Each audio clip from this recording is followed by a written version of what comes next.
Now let's dive deep into this big LGBTQ story for today. I'm Eric Restivo, and let's queer up South Florida and Florida. Labor Day weekend arrests at Pulse Memorial over rainbow chalk. Yes, you heard that correct. At least 4 protesters were arrested in Orlando for chalking messages on the former Pulse Memorial crosswalk have now been released without charges. Orestes Sebastian Suarez, 29, Maryjane East, 25, Donavon Short, 26, and Zane Aparicio, 39, were each booked last week by the Florida Highway Patrol for allegedly defacing a traffic device. However, on Monday, prosecutors quietly dropped the cases, leaving many to question why the arrests had even occurred in the first place. Talking to WESH2, Suarez said, quote, "To be threatened with something so extreme as a felony charge for protesting and showing love to your fellow human is just insane, in my opinion," end quote. The controversy began on August 21st when Florida officials repainted the rainbow crosswalk at West Esther and South Orange. The intersection had honored the 49 lives lost in the 2016 Pulse nightclub shooting, once the deadliest mass shooting in modern U.S. history. Protesters say they were simply trying to restore a memorial. That's it. Demonstrator Robbie Dodd told Click Orlando, quote, "My friends died here. That's it. This is their memorial. This is theirs," end quote. The rainbow design was removed under Trump administration orders to eliminate distractions from public streets.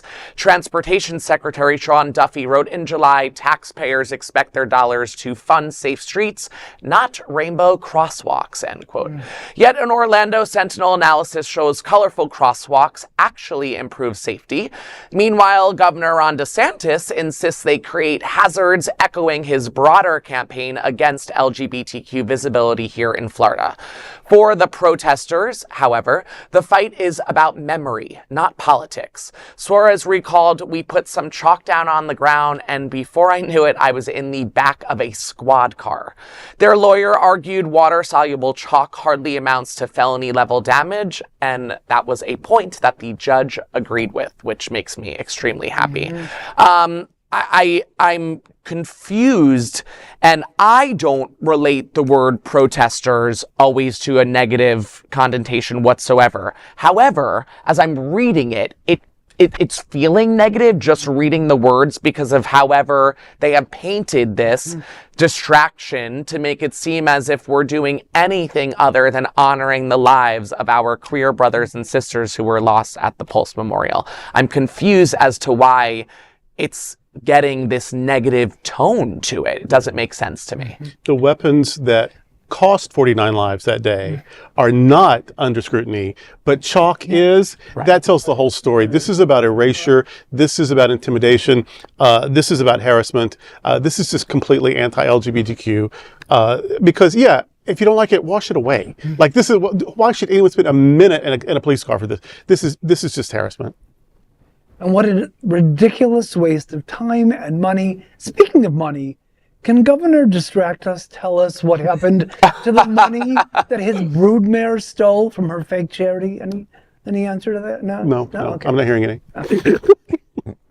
No answer. I have no answer for that. I did see something really quick before I move on, but there was, I don't know the amounts breakdown, but there was a breakdown that you said of money that it takes the city to come and, pay 5 to 6 employees to come and wash and stand around to wash the chalk off.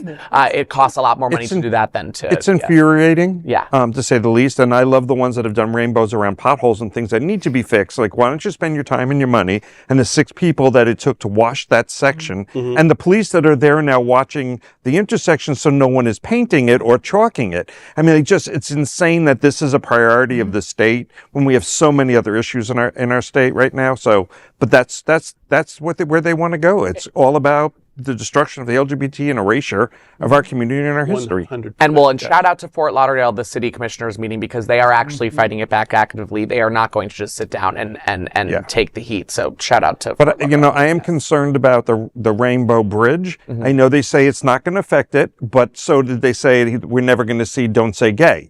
And we also never thought we were going to ban books. He doesn't like the public visibility of the rainbow. And so whether it's on the crosswalk right now, that bridge is... Except the bridge is not... The street is federal. It's state. but the bridge is not. So let's just go for now. We'll see. All right. We will see. Well- And I think, long story short, point of the story is that this was Pulse's memorial. Yeah. Lives were lost, and Yes. we really, no one wants to erase Queer that. lives, and that was Right. a safe space, a sacred Right. space, Yeah. really, Right. that was Yeah. violated, lives lost. Yes. And if chalk is how we grieve and mourn that and remember, just fuck you for trying to take that away. F Right. off. Just- right, yeah. right. And that is a big, disappointing, but big LGBTQ story for today. There is no other queer nonprofit media platform like this in the entire world. Support our LGBTQ stories by subscribing to and sharing Queer News Tonight.